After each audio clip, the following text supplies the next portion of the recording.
everybody. It's me. I don't know where I'm looking. It's Kelly.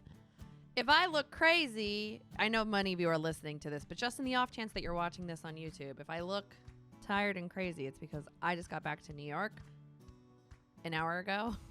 I just walked into my apartment from San Diego an hour ago.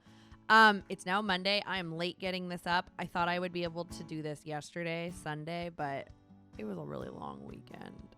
And the thought of putting a camera in my face yesterday was a no from me, dog. So when today came, I thought, wow, it's a no today too. But you know what? The show must go on. Here I am doing the damn thing.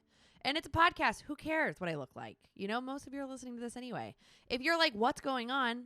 Hi, my name's Kelly Roberts.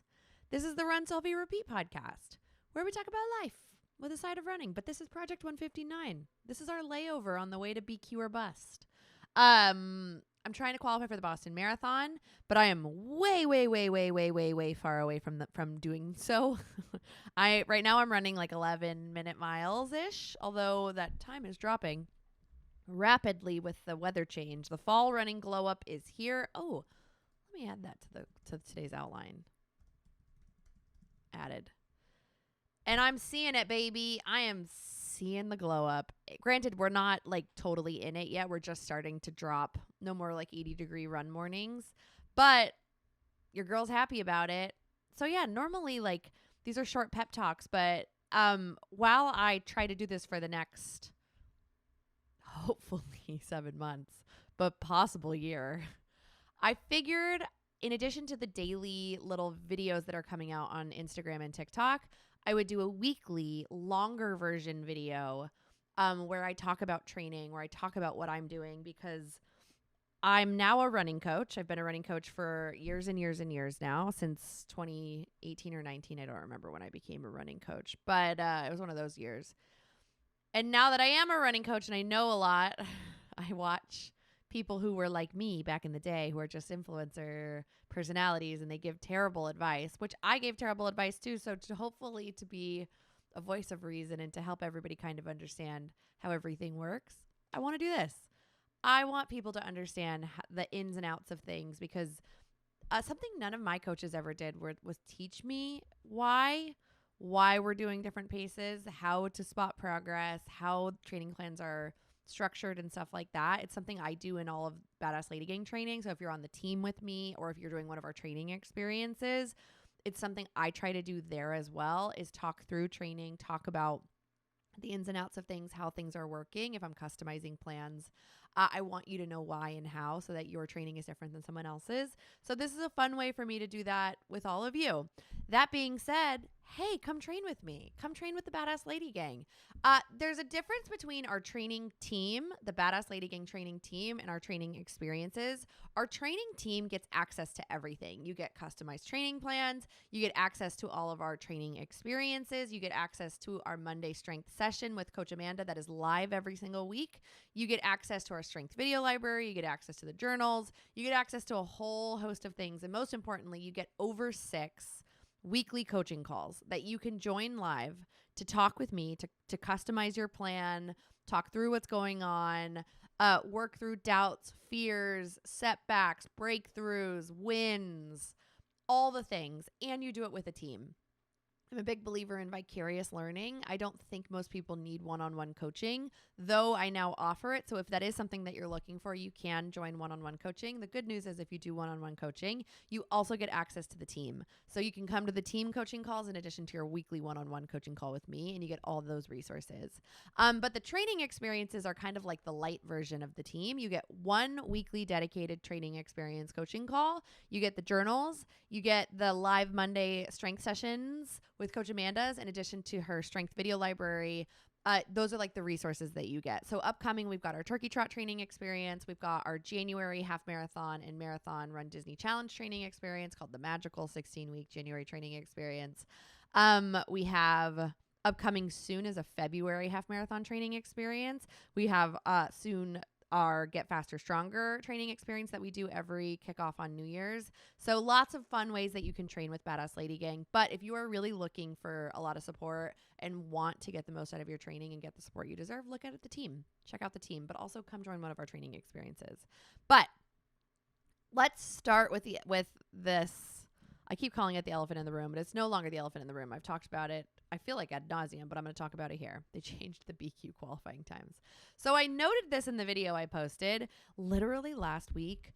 Someone asked me, are you afraid that they're going to change the BQ times? And I misinterpreted that question. I thought what you were asking was, are you afraid that you're not going to run fast enough to get in? Which is the question. I understand that, but it wasn't even in my head at all that they were going to change the standards. I don't know why that wasn't in my head, but it wasn't. I just never in a million years thought they would, because how could they? How could they do that to me? But they did. Like, I would much rather my time qualifying be 3:35, but in order to get in, you have to run 3:30, right? Like, I would much rather it just stay 3:35. It just feels like the easiest for everyone, because I just want to run the standard. But like I said in that video, it doesn't really matter. The time it's irrelevant, because I can only do what I can do, and whether the time is 3:35 or 3:30, I'm not going to let 5 minutes be the thing that tells me it's not worth trying. I can't do that, because I don't know, right? The whole reason I'm doing this is I want to see what I can do. I have been trying to qualify for the Boston Marathon long enough. I spent 3 years trying to do this. And in that process, there were lots of heartbreaks and setbacks and frustrations and things outside of my control and things inside of my control. I really learned that process, trusting the process, being in the process, just chasing my best, controlling what I can control. That's really all you have, right? The marathon, in order to do what you're setting out to do in something like the marathon, the stars kind of have to align. You really do need to have a perfect-ish day, right? You have to have a best case scenario day where everything's kind of happening. The weather's in your favor, all this stuff. So I don't think just because now it feels a little less doable, which I would be lying to you if I didn't admit that I'm bummed, or if I didn't admit that it feels less attainable now. It absolutely does. The reason I wanted to try was because my PR is 3:37 and 3:35 is right there. And that feels more doable than 3:30. It absolutely does. But it doesn't really matter, because the training is the same. I either can do it or I can't. And if I were to define whether I'm good enough or worthy enough, or if success is just the outcome of whether or not I BQ, I wouldn't try again, because that is such an empty and hollow reason to train, right? Like that extrinsic motivation's it's not going to last. The BQ, that long-term goal, that moonshot goal, it really does feel kind of impossible, but it doesn't matter, because all I'm focusing on is this week, right? I'm just focusing on doing the work and seeing what I can do this week. And then I'm going to do the same thing next week. And then I'm going to do the same thing next week. And then when I show up to the Philly half marathon, which is my next goal, like that's the big goal that I'm trying to reach for right now, which is breaking 2 in the half. I'm either going to hit it or I'm not. But at the end of the day, all I want to do is my best, right? I want to execute. I want to see where I'm at.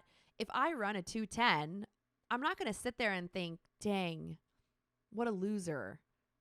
I can't believe you're so slow. Like, that's not going to happen. I'm going to be like, hopefully I'm going to say like, wow, I feel so accomplished and I'm so bummed I didn't do what I set out to do. But like, I feel really good about that training block, and I'm going to have more direction for the next year, right? Success is not whether or not you hit the outcome. Success is a multitude of different things that you define for your training process, and it has to be process oriented. Otherwise, like, you're really setting out to get your heart broken, which why would you go into something wanting to have your heart broken, right? Why would you go into something telling yourself I can't do it? Why would you willingly sign up for something that you don't believe you can do? Now, I don't know if I can do it, but I don't know if I can do it is different than I don't think I can do it. I do think I can do it. I just don't know if I can do it next year. I don't know if I can do it in the spring, right? That's the difference. Do you hear the accurate self-talk there? I don't know if I can do it, but I'm going to do my best and see what happens, right? That's important. So yeah, they changed the qualifying times and you called it, and you probably pay a lot more attention than I do. But at the end of the day, it really doesn't matter. I just want to get faster. And I want to note on that, getting faster is not this thing that like once you get faster, you stay faster forever. These paces that I'm starting to run and that I'm aspiring towards are not my forever paces, right? I'm going to be faster in some times in my life, and then I'm going to be slower in other times in my life. This is not like my set, comfortable, comfort zone pace. This is a pace that I have to work really hard to be at. And I used to overwork myself to stay at a faster pace, and I'm not there anymore. I'm not in a position to hurt myself or not take care of myself. I now believe in coming back down the mountain between blocks of stuff and allowing myself to not run myself into the ground. I'm not doing that anymore. So I do think it's really important to note that I am trying to get faster. But at the end of this, whether it's next year or in 2 years, like I'll slow down again. I'll keep running just as much, but I'm going to run differently. And I'm going to go back to the comfortable pace that my body likes to run at, which is like 10, 30, 11, 30-minute miles, I think. So even if I can get back down to like 9-minute miles like this, I'm not going to run 9-minute miles forever for the rest. I feel like sometimes in those social media videos where people show their like progression, it's constantly like getting faster, getting faster, getting faster, getting faster, getting faster. And that's just not how it works. You might get faster, but then you'll get slower. And then maybe even a couple years later, you'll get faster and then you'll get slower. Some people get faster and stay faster. I'm not that person. So I hope no one is like using me as a benchmark of what it looks like, right? Because I'm not going to stay faster forever. Once I stop running the amount of mileage and intensity that I'm running, I will slow down. And it will feel the same. It's going to feel like running. Anyways, the fall running glow up. I added this to the outline that I want to talk about. One of the things that I love about summer, because I don't love running in the heat and humidity, I just don't do great in it. I put up with it, but like I struggle. It's a struggle for me. Even after I get heat adapted, I struggle. Heat adaptation is what happens when you get all of these physiological adaptations to be able to tolerate running in the heat and humidity better. Your body is able to cool itself down faster. You don't dump sweat and electrolytes the way you do if you're not heat acclimated, because sweating is your body's air conditioner, right? There's evaporative cooling that happens when you sweat. So you sweat. Water's on the water. It's not really water. Sweat is on the surface of your skin. It evaporates and it cools you down as you're doing that. And now if it's humid, that doesn't happen, which is why your body has a harder time keeping itself cool and keeping its core body temperature regulated, especially when you're running efforts. But in the heat and humidity, when you get heat adapted, not only are you you're more comfortable at those temperatures, you don't sweat as profusely. And then sorry, if the frame just shifts, it's because the little camera that I use as my monitor to make sure that I'm recording just died, because it's one of those days. Anyways, evaporative cooling, that's what happens. In addition to that, myoglobin content in your blood shifts, like all of these things, you get all of these physiological adaptations that help you tolerate the heat and humidity. And then when the weather drops and fall comes, you have all these physiological adaptations, right? Like it's common to call summer the poor man's, it's common, not the poor man's, to call summer the everyday runner's performance enhancing drugs. Cut me some slack, everybody. I've been up for so long, and I literally just got back from the longest flight ever and the longest weekend ever. Anyways, yes.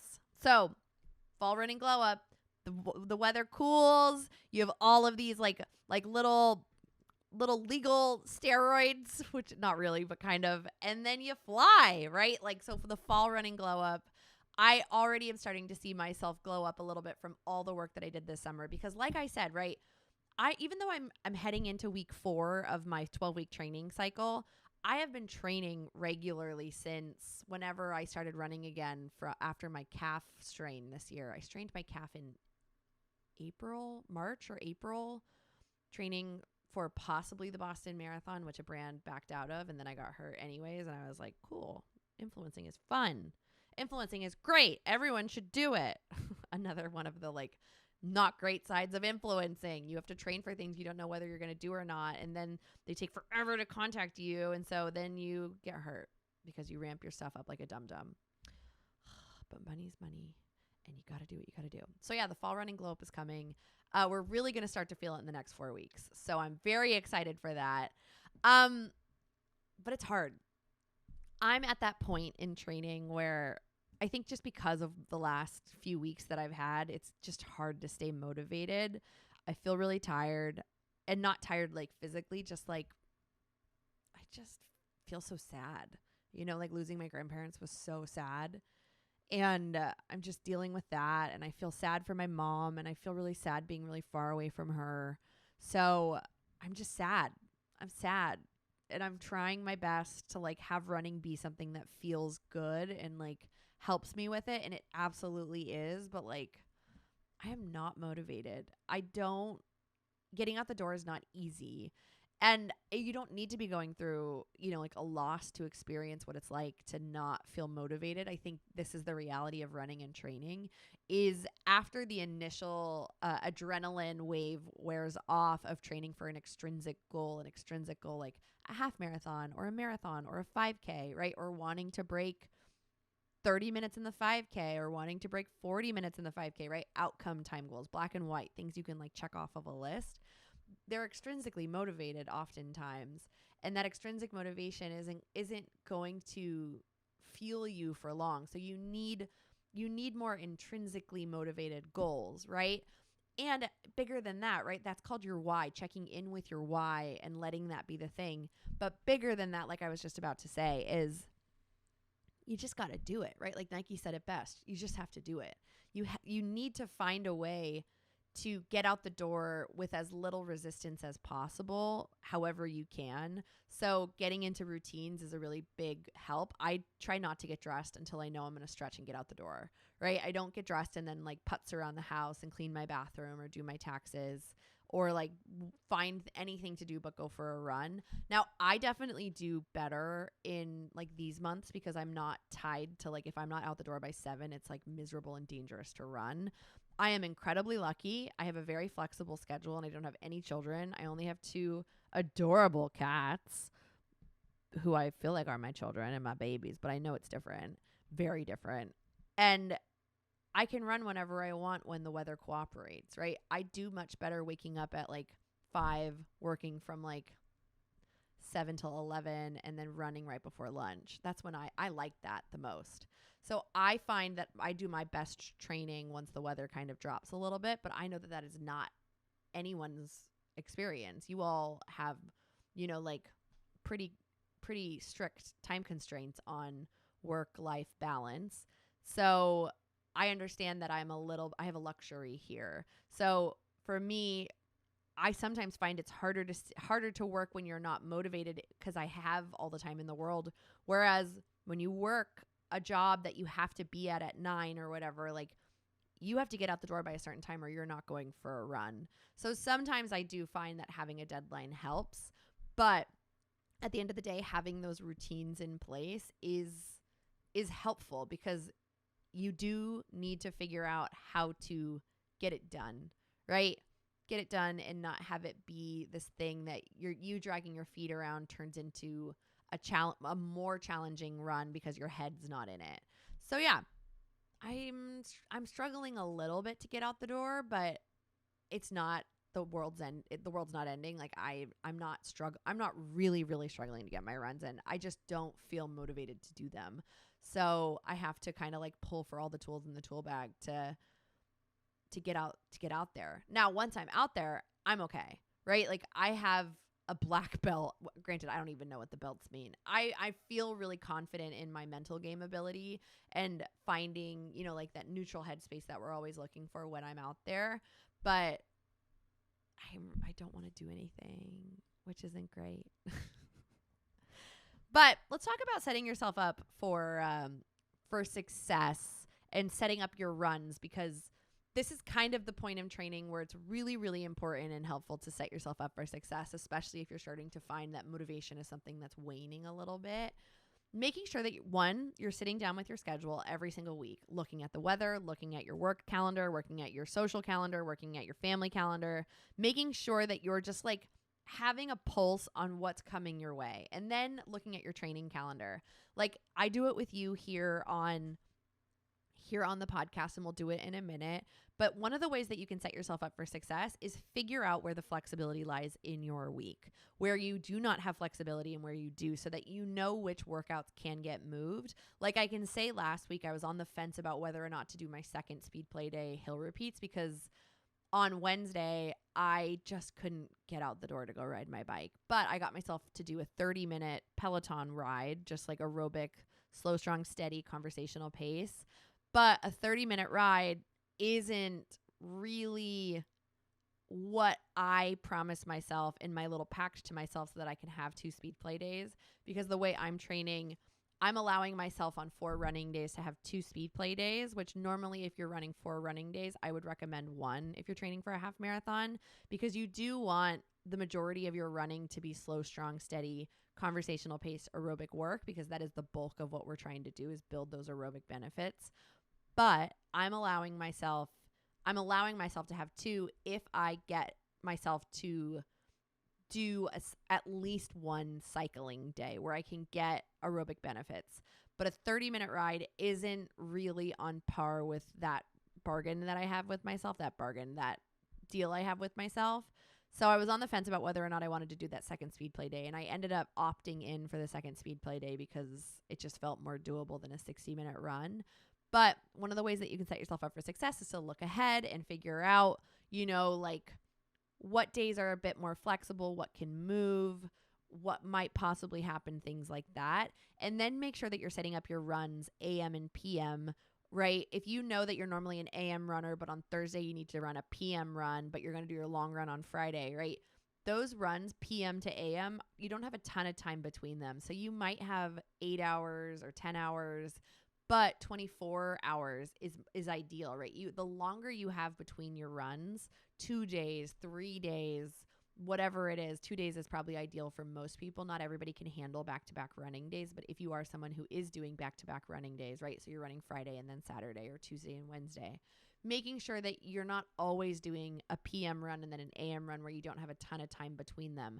An AM run to an AM run or a PM run to a PM run is better for the structure of things and to help you stay healthy. Because one of the things that you always want to make sure that you're keeping an eye out for is making sure that you're not overdoing it, making sure that you're not overtraining or doing too much, because you want that slow, gradual build of intensity and mileage every single week when you're in a training block. So something that you'll notice that I'm doing is I'm often repeating speed play days from 1 week to the next week. I'm doing like 2-week blocks where I like the first 2 weeks were 200-meter repeats, the exact same workout. And then this upcoming week, we have a very similar threshold pace to last week. So something that I'm doing is I'm slowly introducing stress in different ways. Sometimes it's every week you can count on a mileage build, right? My long run's getting slightly bigger every single week. But in addition to that long run that's growing by 10 minutes every single week, I'm adding a little bit of stress in the form of speed play, right? So that something I'm doing a little bit differently this time is every single week I don't have a different speed play, which is how I normally trained in the past. But this time I'm playing with this idea of consistency and then slow changes and slow introductions. So let's talk a little bit about last week and then next week. So last week, my plan was at the start of week 3, it was to do a 60-minute run on Monday in strength work. And what I ended up doing was a 50-minute run in strength work. I ended up having a call and I ran out of time, so I had to cut it short by 10 minutes.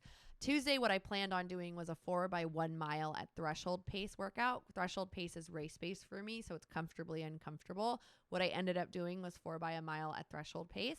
Wednesday, I intended to do strength work and then honestly, ideally 60 to 90 minutes of cycling. And I ended up doing a strength work session and 30 minutes of cycling. So not ideal, but something's better than nothing. Thursday, I decided to do 12 by 60 second hill repeats. That's what I planned for, and that's what I ended up doing. But I did have that. Do I want to go for a 60-minute run conversational pace, or do I want to do speed play? And I opted for speed play. Friday, I knew I was going to have a rest day because I was flying to San Diego for my grandmother's burial and then their celebration of life. And so I took my rest day.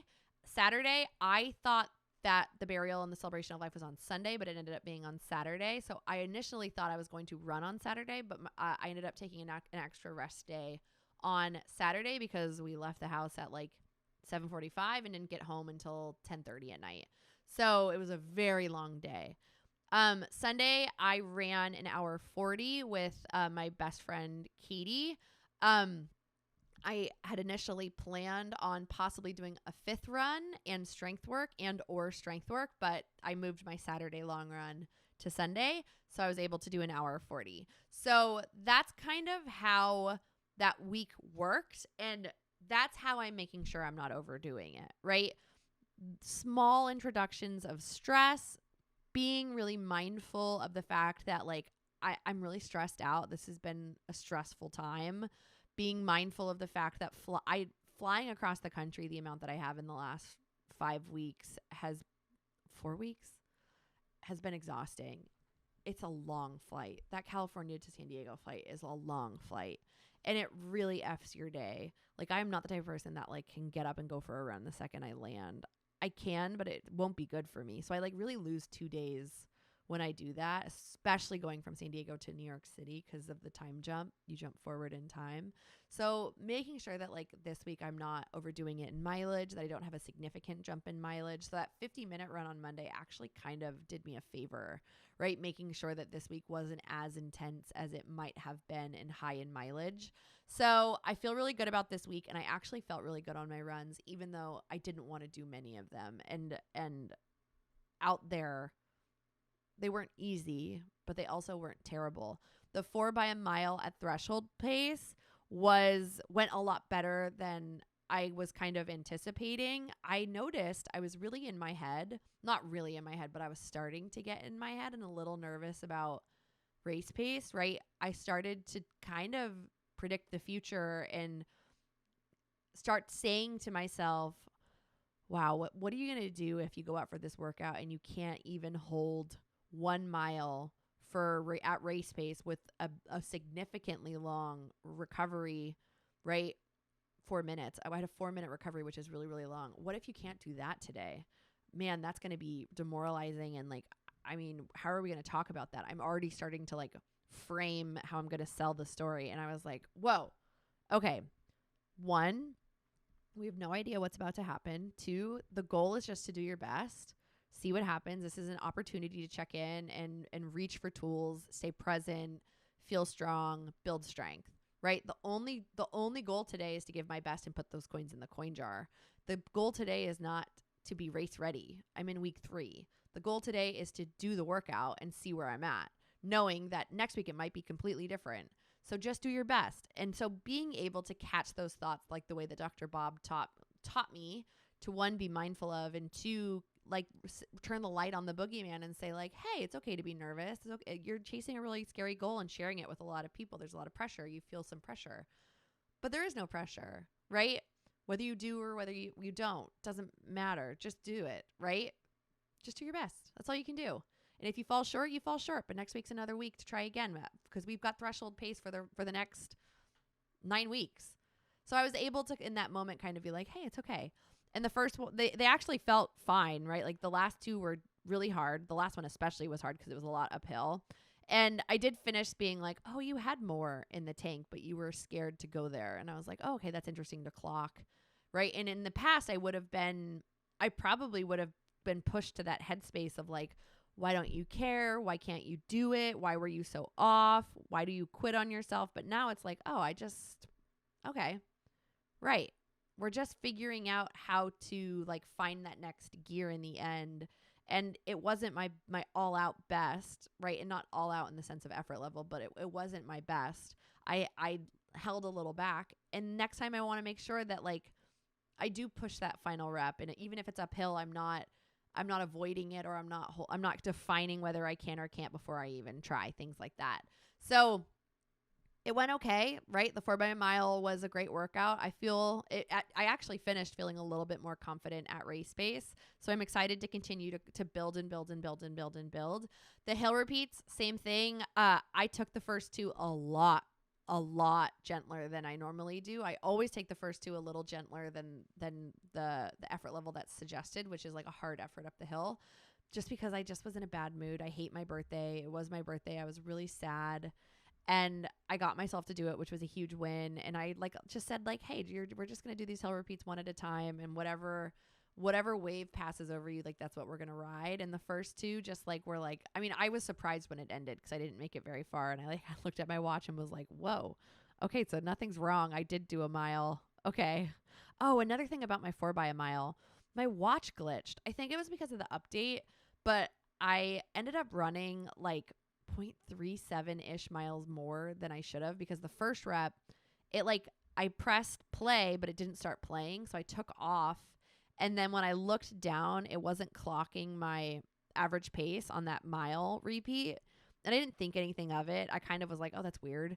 And then by the time I kind of got to, again, I listen to Disney parades when I do my speed play sometimes, because it really helps me, one, gauge where I am in space, in distance, but two, it really helps me like dump out my mind and be really present and not like constantly check my watch, because the parade's called Magic Happens, and it's a Disneyland parade, and it goes like opening, Moana, Coco, Frozen, and then it's like a 7-minute long finale where it just kind of like repeats the song over and over and over again. It might be a little bit longer. The whole thing is like 15 minutes long.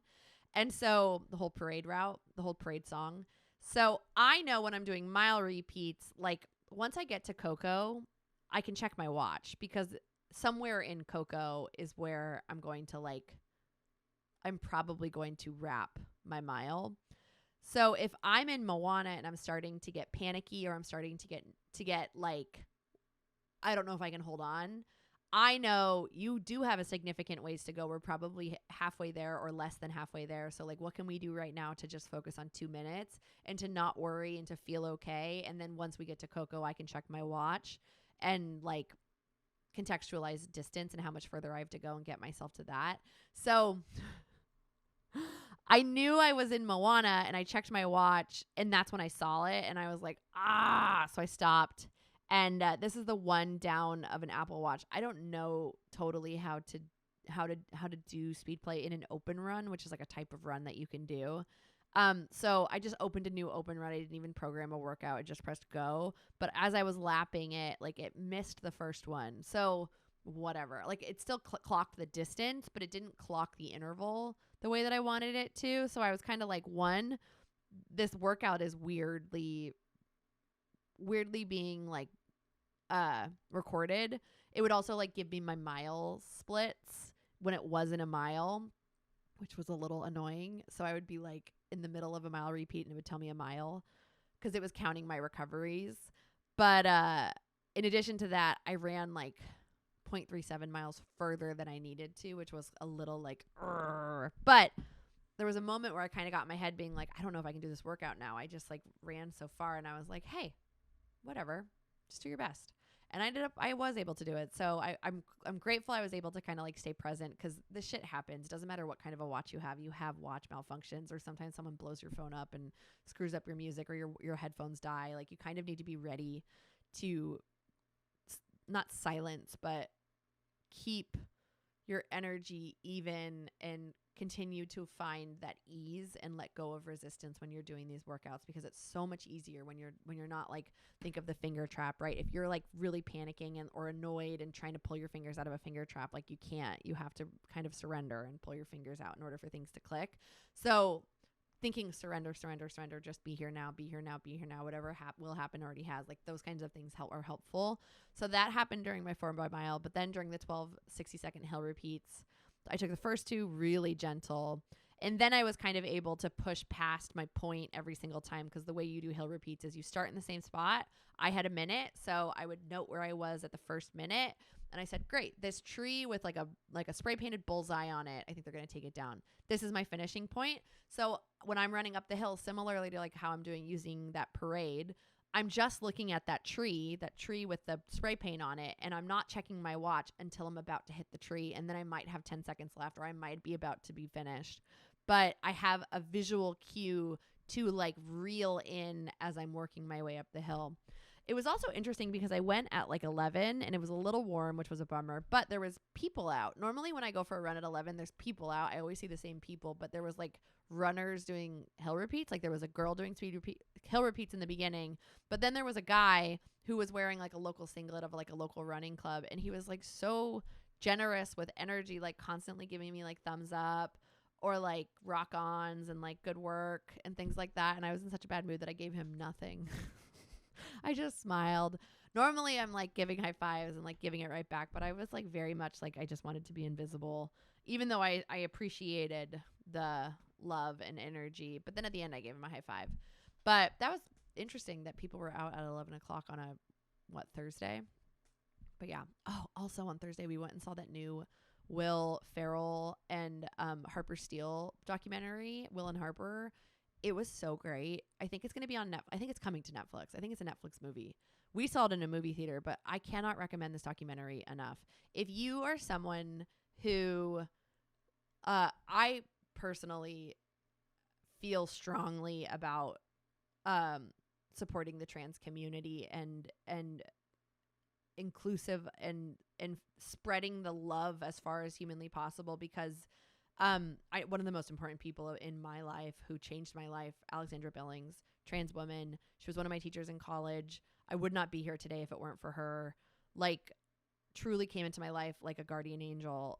Is one of the most incredible human beings I've ever met. And I have people in my life who I hear the way they talk about trans people, and it makes me so upset and sad and angry. The way that people talk about trans women or trans men or non-binary people in sport really frustrates me. I am a full believer in let them play. And this is kind of a movie for everyone. I feel like everyone should watch this movie. I feel like we need to find humanity in each other and humanize people, because people work so hard to other and to really work to like sow distrust and confusion. And when really at the end of the day, like, just go watch the movie. Watch it with the people you love. Enjoy it. It's so funny. It's so beautiful. It's a great movie. Cannot recommend it enough. But yeah, Thursday we did that for my birthday, and it was really fun and really great. And I loved the movie, and I can't wait for it to be on Netflix so I can watch it a lot. It's going to be like my new Plane movie for sure.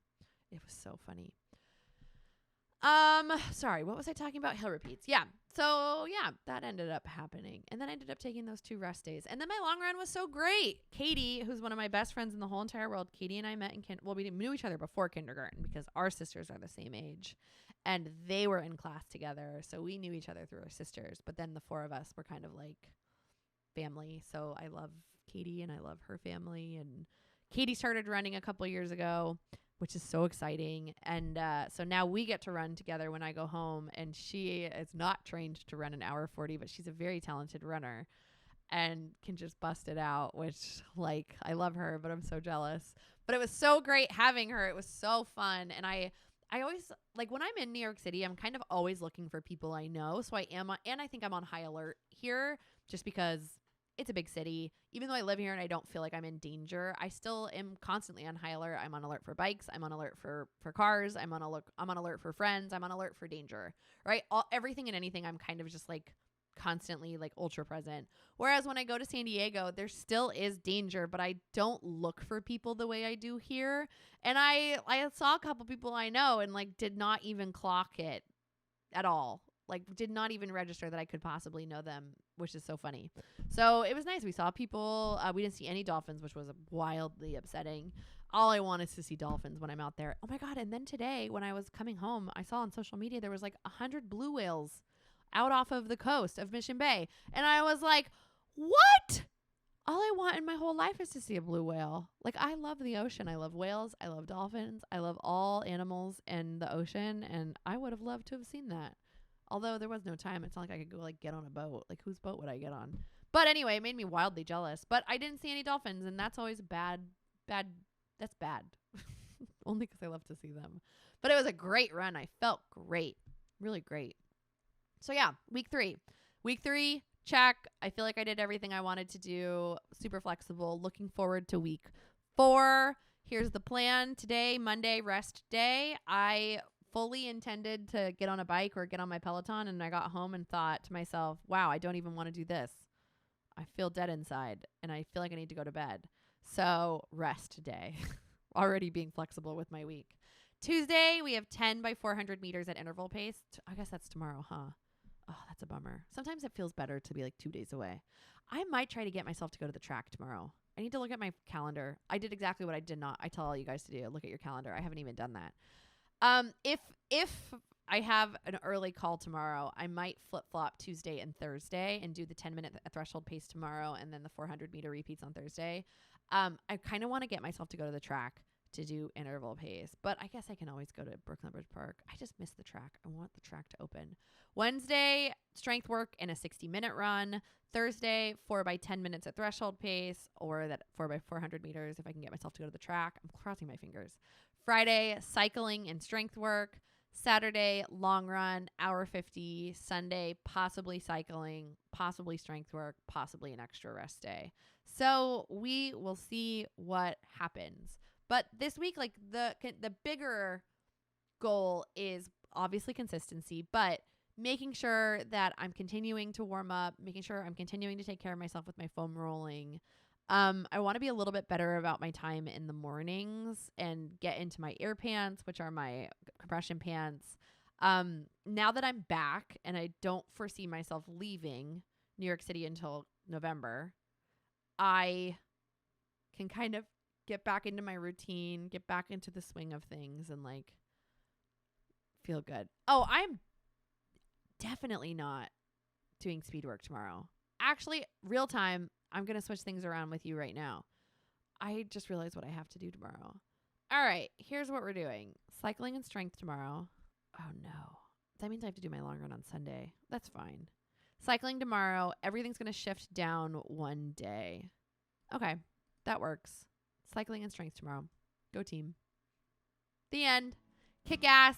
Take names. I know I didn't answer any questions, but I didn't write any questions down, and I'm having a hard time keeping my eyeballs open. Love you all. Thanks for following along. What a week. Bye. Take care of yourself.